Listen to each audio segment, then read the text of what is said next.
Halo Sobat Spoiler, bagaimana kabarnya? Tentunya Millers doakan baik-baik saja. Jumpa lagi di channel Sektor Spoiler. Pada video kali ini, Millers akan bahas kelanjutan cerita dari Donghua series Soul Land 2 episode 79. Seperti biasa, Millers mau ingatkan lagi bagi Sobat Spoilers, karena video ini mengandung spoiler, Mimin sarankan untuk tonton dulu episode-episode sebelumnya, biar ngerti jalan ceritanya. Tapi buat Sobat Spoiler yang gak sabar dan udah siap dengerin kelanjutan ceritanya, langsung saja kita gas ke ceritanya. Di episode sebelumnya, dalam suasana yang penuh ketegangan, Kain mendapati dirinya dihadapkan pada serangan yang tak terelakkan. Udara di sekitarnya seolah bergetar saat ia melontarkan proyeksi cahaya keemasan gelap dengan cakarnya.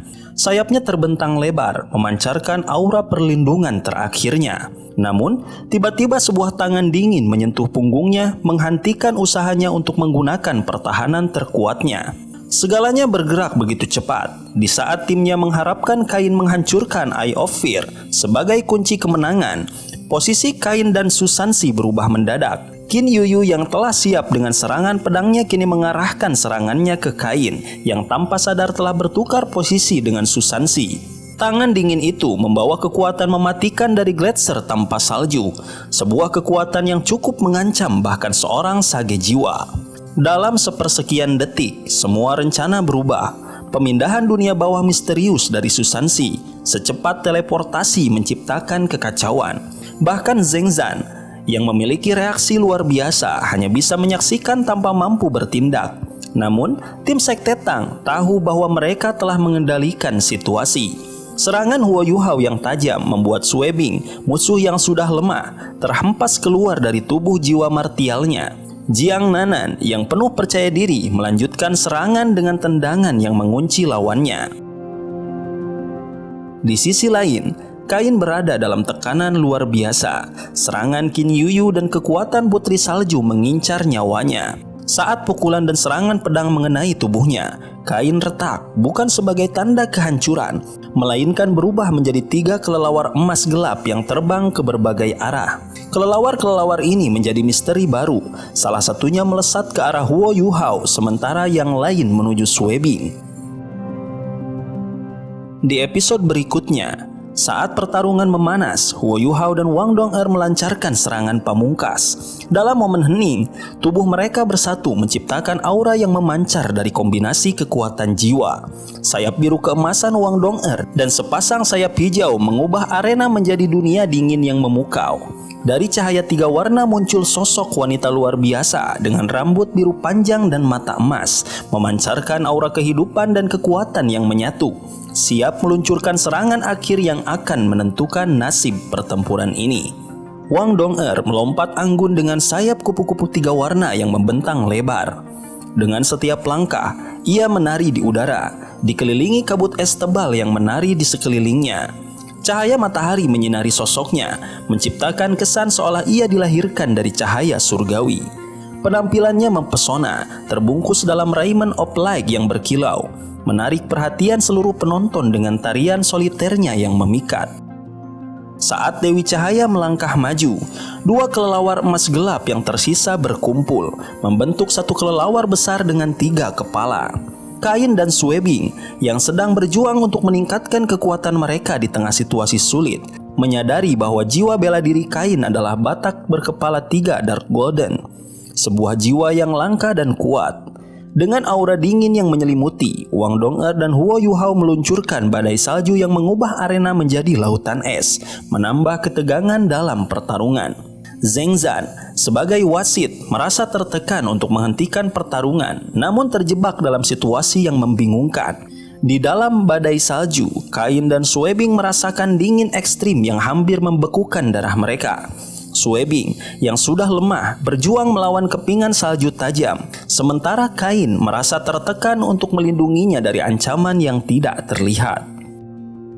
Ketika Dewi Cahaya mendekat, Kain berusaha untuk mengembalikan keadaan, tetapi sinar keemasan dan cahaya biru menelannya sebelum ia bisa mencapai tujuannya. Dalam kekacauan, patung es terbentuk di tengah arena, dengan Kain yang kembali ke penampilan aslinya dan Sue Bing dalam keadaan parah. Zheng Zan berusaha memisahkan patung-patung es itu, tetapi kekuatan mereka terlalu besar.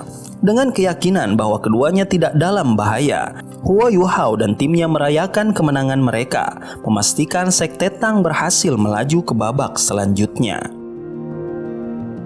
Setelah pertarungan yang melelahkan, Huo Yuhao dikelilingi oleh anggota Sekte Clearjet yang menuntut penjelasan tentang keadaan kapten dan wakil kapten mereka. Dengan senyuman, Huo Yuhao meyakinkan mereka bahwa kedua pimpinan itu akan baik-baik saja dan berjanji untuk mencairkan mereka setelah kekuatan jiwanya pulih. Namun, kemarahan Qin Yuyu membuatnya mempertanyakan mengapa pemulihan itu memakan waktu begitu lama. Huo Yuhao yang lelah menjelaskan bahwa dia adalah satu-satunya yang bisa membantu dan meminta mereka untuk bersikap lebih baik padanya. Huo Yuhao menyatakan bahwa dia membutuhkan waktu 3 hari untuk memulihkan kekuatannya, yang membuat anggota Sekte Clearjet merasa frustasi dan khawatir akan nyawa kapten mereka. Ji Juichen yang berada di sana menawarkan solusi. Jika salah satu dari mereka bisa mengalahkannya dalam duel, dia akan membantu mencairkan kedua pemimpin tersebut. Semangat anggota Sekte Clearjet pun terbakar saat mereka berusaha untuk mengalahkan Ji Juechen dan mendapatkan janji Huo Yuhao yang mencairkan kapten dan wakil kapten mereka. Dengan semangat yang tinggi, mereka segera mencari lokasi duel yang nyaman dan tidak jauh dari arena. Wang Dong'er merasa geli melihat Ji Juechen berbicara lebih banyak dari biasanya. Huo Yuhao mengungkapkan kekhawatirannya bahwa mereka tidak akan memiliki cukup anggota untuk bertanding di putaran berikutnya dan meminta Nana untuk mengikuti mereka agar Ji tidak membunuh siapapun, mengingat mereka tidak memiliki permusuhan dengan Sekte Clearjet. Sekte Tang yang berhasil dikenal sebagai kuda hitam dalam turnamen menerima kabar bahwa mereka akan dipindahkan ke suite mewah sebagai penghargaan atas penampilan mereka. Huo Yuhao melaporkan kejadian tersebut kepada Bei Bei yang memberikan pujian atas kepemimpinannya. Namun, Huo Yuhao merasakan ada yang tidak beres dengan Bei Bei yang mengkhawatirkan kondisi lawan-lawan mereka di tahap selanjutnya. Sementara itu, di Long Academy Bintang Star, Putri Jiu Jiu menerima informasi mengejutkan yang memerlukan penyelidikan lebih lanjut. Sementara cuaca di kota Radian semakin dingin dan Wang Dong'er merindukan kesederhanaan kota Shrek. Huo Yuhao yang duduk di kursi rodanya mencatat bahwa teknologi kekaisaran Sanmon jauh lebih maju dibandingkan kerajaan lain di benua Doulou. Wang Dong'er yang duduk di sampingnya penasaran akan perbedaan teknologi tersebut, tetapi Huo Yuhao menjelaskan bahwa sulit untuk memberikan penilaian akurat tanpa informasi rahasia. Ia memperkirakan ketiga kerajaan tertinggal sekitar 100 tahun meskipun ada kelemahan pada kekaisaran Sanmon yang mungkin tidak mereka sadari. Kelemahan tersebut muncul dari kebocoran informasi mengenai teknologi mereka yang telah dicuri oleh ketiga kerajaan. Huo Yuhao menjelaskan bahwa meskipun teknologi kekaisaran Sanmon masih unggul, kerajaan lain telah mengembangkan teknologi mereka sendiri. He Caito setuju mengamati bahwa alat jiwa kekaisaran Sanmon telah muncul di pasar lelang di tempat lain. Huo Yuhao juga mengkritik pendekatan kekaisaran yang lebih mengutamakan detail daripada fondasi, serta pembatasan ketat pada alat jiwa tingkat tinggi yang menghambat perkembangan. Wang Dong'er terkejut melihat sisi kompleks He Caito ketika Huo Yuhao bertanya tentang pandangannya terhadap kekaisaran Sanmon. He Caito menjawab dengan tegas bahwa ia adalah bagian dari Akademi Sekte Tang dan Shrek tanpa memberikan penjelasan lebih lanjut. Sementara itu, Huo Yuhao merasa optimis tentang kemampuan Sekte Tang meskipun mereka harus menghadapi lawan kuat di awal turnamen. Ia khawatir akan tim Shrek yang harus mengalahkan tim Sanmon untuk melanjutkan ke perempat final. Setibanya di Hotel Hijau, Huo Yuhao mendengarkan informasi penting dari Chen An tentang turnamen, termasuk adanya insinyur jiwa kelas 7 yang hadir. Tertarik dengan aturan turnamen yang memperbolehkan insinyur jiwa saling menantang, Huo Yuhao berani bertaruh 1 juta koin jiwa emas pada dirinya sendiri. Ketika memasuki ruang VIP, ia melihat beberapa pesaing yang tampak percaya diri, dan meskipun situasi kompetitif, Huo Yuhao menyapa mereka dengan sopan, menunjukkan bahwa ada ruang untuk interaksi sosial di antara para insinyur jiwa. Setibanya di aula turnamen, Huo Yuhao terpesona oleh suasana keramaian dan desain panggung yang megah. Dia menggunakan deteksi spiritualnya untuk merasakan keramaian di area VIP dan memperhatikan adanya platform baru yang terbuat dari logam, yang menunjukkan bahwa pertarungan para insinyur jiwa akan berlangsung di atasnya. Huo Yuhao dan He Chaitou dipandu ke atas panggung, sementara Wang Dong'er dan Nana tetap di sudut, dipisahkan dari mereka. Ketika turnamen dimulai, ketua juri menjelaskan aturan dan batas waktu, dan semangat bersaing terlihat jelas di wajah para insinyur jiwa. Huo Yuhao bertemu dengan lawannya, Gao Daolou, yang meskipun penampilannya kurang menarik, memiliki tatapan penuh kekuatan. Huo Yuhao menghargai kemampuan dan keterampilan di balik penampilan, dan saat pertandingan berlangsung, dia memilih Flaming Sun Iron sebagai bahan untuk alat jiwa yang akan diciptakannya. Gao Daolou mulai mengukir logam dengan teknik yang mengesankan, menunjukkan dedikasi dan keterampilan yang telah diasah selama bertahun-tahun. Huo Yuhao terinspirasi oleh cara Gao Daolou bekerja, menyadari bahwa kemampuan dan semangat menciptakan sesuatu yang luar biasa lebih penting daripada penampilan. Dengan semangat yang membara, Huo Yuhao bersiap untuk menunjukkan kemampuannya, bertekad untuk bersaing dalam kompetisi yang ketat ini dan menciptakan alat jiwa yang terbaik. Huo Yuhao mengamati dengan seksama saat Gao Daolou menggunakan bahan-bahan terbaik untuk menciptakan alat jiwanya. Metode Gao Daolou yang unik dan detail tekniknya menunjukkan bahwa ia adalah seorang bakat yang luar biasa. Setelah menyelesaikan lapisan kulit luar alat jiwanya, Gao Daolou mengingatkan Huo Yuhao untuk tidak terlalu memperhatikannya, menyadari bahwa suasana dapat membuat Huo Yuhao merasa tertekan. Huo Yuhao memutuskan untuk fokus pada alat jiwanya sendiri. Dengan pisau ukiran di tangan, Huo Yuhao mulai memahat Flaming Sun Iron dengan kecepatan dan ketepatan yang mencolok. Gerakan tangannya sangat akurat, dan jika ada seorang guru teknik jiwa yang menyaksikan, pasti akan menganggap karyanya layak menjadi contoh. Meskipun tidak menggunakan teknik One Blade Three Tremors, ia lebih cepat dalam prosesnya dan hubungan antara potongan-potongannya sangat tepat berkat deteksi spiritualnya. Gao Daolou terkejut melihat Huo Yuhao dengan cepat membentuk susunan formasi yang kompleks tanpa kesalahan. Dalam hati, ia merasakan ketakutan karena menyadari bahwa Huo Yuhao adalah lawan yang kuat. Penonton yang menyaksikan turnamen tetap dalam diam, menganalisis setiap gerakan para insinyur jiwa. Huo Yuhao meskipun di kursi roda menarik perhatian banyak orang, tetapi perhatian lebih banyak tertuju pada Gao Daolou dan pisau ukir pusaka miliknya. Setelah 3,5 jam, Huo Yuhao berhasil menyelesaikan alat jiwanya, sebuah meriam jiwa yang sederhana namun terbuat dari material berkualitas tinggi. Saat mereka berdua menyerahkan alat jiwa masing-masing kepada hakim, Gao Daolou mendapat penilaian positif untuk meriam kejut kelas 4 yang ia buat. Kini, perhatian beralih kepada alat jiwa Huo Yuhao yang tampak penuh dengan potensi dan keunikan, menunggu penilaian dari para hakim. Suasana di aula semakin memanas ketika salah satu penguji merasa penasaran dengan meriam jiwa yang dibuat Huo Yuhao. Dengan rasa ingin tahunya, ia bertanya tentang kegunaan alat tersebut. Huo Yuhao menjelaskan bahwa meriam jiwa itu adalah kelas 4 dan dirancang untuk kekuatan tinggi dengan teknik khusus. Setelah berdiskusi, ketua hakim menyarankan agar Huo Yuhao dan Gao Daolou saling menantang untuk menentukan pemenang, dan Gao Daolou setuju, merasa tertantang oleh kemampuan Huo Yuhao. Ketua hakim menjelaskan peraturan duel, di mana mereka hanya dapat menggunakan alat jiwa yang baru saja dibuat dan kekuatan jiwa mereka sendiri. Suasana di wilayah duel semakin bersemangat saat para penonton menantikan pertarungan antara dua insinyur jiwa berbakat ini. Ketika duel dimulai, keduanya segera menembakkan meriam jiwa mereka, menghasilkan ledakan energi yang kuat yang membuat semua orang terdiam. Huo Yuhao berhasil menghindari dampak ledakan dengan cepat, sementara Gao Daolou terlempar ke belakang akibat serangan pelurunya sendiri. Merasa kemenangan sudah di tangan, Huo Yuhao tersenyum dan mengklaim kemenangan yang disetujui oleh hakim. Setelah duel, Huo Yuhao mendekati Gao Daolou yang terjatuh, menjelaskan bahwa ia menggunakan trik untuk membingungkan lawannya yang menyebabkan serangan meriamnya mengenai dirinya sendiri. Setelah mengklaim hadiah, Huo Yuhao ingin bertemu Gao Daolou di lain waktu untuk membahas alat jiwa mereka lebih lanjut.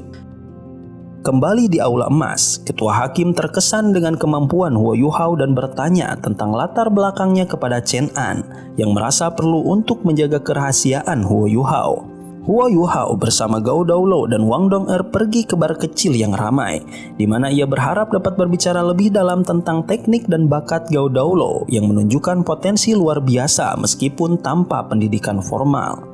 Gao Daolo merenungkan nasibnya yang buruk, mengenang masa lalunya saat ayahnya mengajarinya keterampilan jiwa. Setelah kehilangan ayahnya secara misterius ketika berusia 14 tahun, ia terpaksa menyerahkan ambisi untuk berkultivasi demi bertahan hidup. Meskipun berhasil mencapai tingkat insinyur jiwa kelas 5, kemiskinan membuatnya terjebak dan sulit bereksperimen tanpa logam langka yang sangat dibutuhkannya. Huo Yuhao mendengarkan cerita Gao Daolo dengan penuh perhatian, merasa bingung mengapa seorang insinyur jiwa kelas 5 terhambat oleh kemiskinan. Gao Daolo mengakui sifat pelit yang diwarisi dari keluarganya menghalanginya untuk menjual alat jiwa yang telah dibuatnya, merasa bahwa hasil kerjanya adalah produk dari jerih payahnya.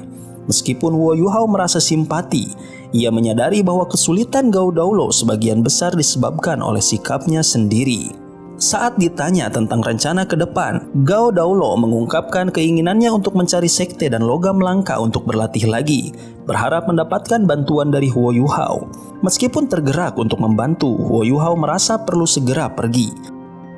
Di bar tempat mereka berhenti, suasana ceria membuat Huo Yuhao meminta tempat duduk yang nyaman, dan dengan percaya diri ia menunjukkan uang yang dimilikinya. Setelah menikmati minuman, Gao Daolo sangat senang dan berbicara tentang harapannya untuk bergabung dengan sekte Huo Yuhao, bahkan bersedia menyerahkan alat jiwa yang dibuatnya.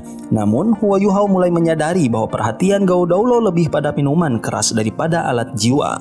Malam itu, keduanya bersenang-senang dan meskipun Gao Daolo terbuai oleh alkohol, Huo Yuhao merasa bahagia bisa menemukan teman baru yang memiliki minat sama di dunia alat jiwa, sambil tetap waspada terhadap niat sebenarnya dari Gao Daolo.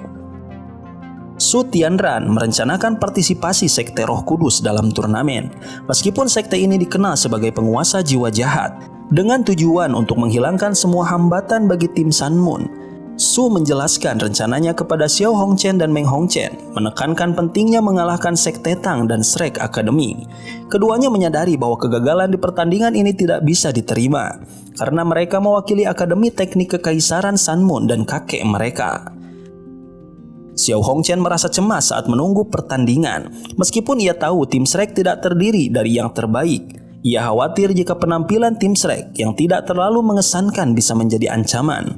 Di sisi lain, Meng Hongchen berusaha menenangkan kakaknya dengan keyakinan bahwa mereka pasti akan memenangkan pertandingan, menunjukkan sikap percaya diri yang lebih besar. Sementara itu, Huo Yuhao merasakan pemahaman baru setelah kepergian Wang Qiu'er. Ia menyadari bahwa pemilihan formasi tim Shrek menunjukkan bahwa tim Sun Moon dalam kesulitan. Kegembiraan meluap dalam dirinya saat merasa bahwa tim Shrek mungkin memiliki peluang lebih baik dari yang diperkirakan. Di sisi lain, Gao Daolo masih terjebak dalam kegembiraannya setelah minum, tidak menyadari pentingnya pertandingan yang akan datang. Saat pertandingan dimulai, Wang Qiu'er melangkah penuh percaya diri ke atas panggung diikuti oleh Ye Changsang. Ketegangan terasa di udara saat kedua lawan yang tangguh bersiap untuk bertarung. Dengan kecepatan mengejutkan, Wang Qiu'er melesat ke depan, sementara Ye Changsang mengaktifkan jiwa bela dirinya. Ketika serangan dimulai, ketegangan semakin meningkat, karena pertarungan ini bukan hanya tentang kemenangan, tetapi juga tentang kehormatan dan reputasi masing-masing akademi di dunia jiwa. Ye Changsang segera memerintahkan kerangkanya untuk melindungi dirinya saat Wang Qiu'er meluncurkan serangan. Namun cakar kerangka tersebut tidak mampu menghalangi tinju Wang Qiu'er yang menghancurkan penghalang dengan mudah. Dalam sekejap, Wang Qiu'er berputar di udara dan melancarkan tendangan kuat, membuat Ye Changsang terkejut dan tertekan. Ia menyadari bahwa bertarung dengan seorang guru jiwa seperti Wang Qiu'er sangat berbahaya dan berusaha menarik kembali jiwa bela dirinya. Ketika tekanan meningkat, Ye Changsang menggunakan Invisible Barrier untuk melindungi diri. Tetapi setiap serangan Wang Qiu'er mengancam untuk menghancurkan penghalang tersebut. Meskipun ia berusaha keras untuk bertahan, kekuatan jiwanya terus terkuras. Dalam keadaan genting, Ye Changsang melepaskan meriam jiwa terkuatnya, berharap dapat memaksa Wang Qiu'er mundur. Namun serangan tersebut justru membuatnya semakin terdesak. Zheng Zan sebagai wasit mengamati dengan seksama saat invisible barrier Ye Chansang hancur, terkesan dengan kemampuan agresif Wang Qiu'er. Saat Ye Chansang terdesak, Zheng Zan berusaha menghentikan pertarungan, tetapi ketika ia menyentuh tombak naga emas milik Wang Qiu'er, ia merasakan kekuatan telapak tangannya larut dan tombak tersebut menembus bahu Ye Chansang, menyebabkan kerugian besar. Di sisi lain, tim Sanmon merasa tertekan saat menyaksikan Ye Chansang yang terdesak. Meng Hongchen bertekad untuk memperbaiki keadaan dan siap untuk melawan Wang Qiu'er sebagai anggota kedua timnya. Ketegangan meningkat saat pertandingan berlanjut dengan semua mata tertuju pada Wang Qiu'er dan Meng Hongchen. Setiap langkah dan gerakan mereka akan menentukan hasil turnamen ini, menjadikan pertarungan antara dua tim kuat semakin mendebarkan. Ekspresi Zheng Zan tampak suram saat ia mengumumkan dimulainya chapter individu kedua. Sebagai titel Doulo yang merasa tidak berdaya untuk menghentikan seorang kaisar jiwa jika melukai lawan, dan situasi ini menjadi penghinaan yang sulit diterima. Meng Hongchen yang menyadari betapa pentingnya pertandingan ini segera bergerak dan melepaskan jiwa bela dirinya, dikelilingi oleh lapisan biru es yang mengejutkan. Dengan 6 cincin jiwa yang bersinar, ia menunjukkan kekuatannya sebagai seorang kaisar jiwa, dan penonton bersorak melihat aura yang mulai membebaskan mereka dari tekanan Wang Qiu'er. Meng Hongchen memutuskan untuk menggunakan pertahanan untuk melemahkan serangan lawan dengan harapan memasukkan Wang Qiu'er ke dalam domain cincin Ice Phenomnya. Ia yakin bahwa meskipun tidak bisa mengalahkan Wang Qiu'er di chapter ini, tim Sanmon akan meraih kemenangan. Namun saat Meng Hongchen bersiap, ia dan Zheng Zan terkejut melihat Wang Qiu'er tidak langsung menyerang, melainkan mengambil langkah mundur dengan anggun mengangkat tombak naga emasnya. Wang Qiu'er kemudian dikelilingi oleh cahaya keemasan, menunjukkan keterampilan jiwa pertamanya tubuh naga emas dan kedua kekuatan naga. Wo Yuhao yang menyaksikan dari jauh memahami bahwa Wang Qiu'er telah mengaktifkan kebanggaan naga emas, memperkuat potensi serangannya dan meningkatkan persepsi terhadap lawan. Saat kepala naga emas terbentuk dari percikan di sekelilingnya, raungan menggema di seluruh arena, mengejutkan penonton dan memberikan tekanan tambahan pada Meng Hongchen. Dalam keadaan genting, Meng Hongchen mengaktifkan baju zirah biru es untuk melindungi diri, tetapi ia menyadari waktu untuk bersiap hampir habis. Zheng Zan yang mengawasi pertarungan merasakan ketegangan di udara dan bersiap untuk intervensi jika diperlukan. Namun, saat serangan ke-6 Wang Qiu'er melesat, Meng Hongchen merasa terdesak dan cepat mengakui kekalahan, mengaktifkan invisible barrier-nya. Sayangnya, serangan Wang Qiu'er terlalu kuat, menembus penghalang dengan mudah. Pertarungan berlangsung dengan intensitas yang menakutkan dan Meng Hongchen menyadari bahwa jika ia tidak mengaku kalah, ia akan menghadapi serangan maut. Ketika serangan itu berakhir, Zheng Zan terkejut melihat kerusakan pada penghalang yang digunakan sementara Meng Hongchen merasa lega masih selamat. Meskipun kekalahan di pertandingan ini akan menjadi pukulan berat bagi timnya, dengan setiap gerakan yang diambil, nasib mereka di turnamen ini semakin mendebarkan dan tekanan terus meningkat saat pertandingan memasuki fase kritis. Sobat spoiler, itulah spoiler untuk episode 79 dari Donghua series Soul Lane 2. Tentunya spoiler ini tidak akan sama persis dengan episode sesungguhnya. Maka dari itu, jika ada kesalahan dalam kata ataupun istilah serta kekurangan atau kelebihan durasi harap dimaklumi. Dan jangan lupa untuk mendukung channel ini lebih berkembang dengan cara like, share, dan subscribe supaya kalian gak ketinggalan update terbaru dari channel ini. Terima kasih banyak udah nonton sampai akhir Sobat Spoiler. Kritik dan saran positifnya silahkan di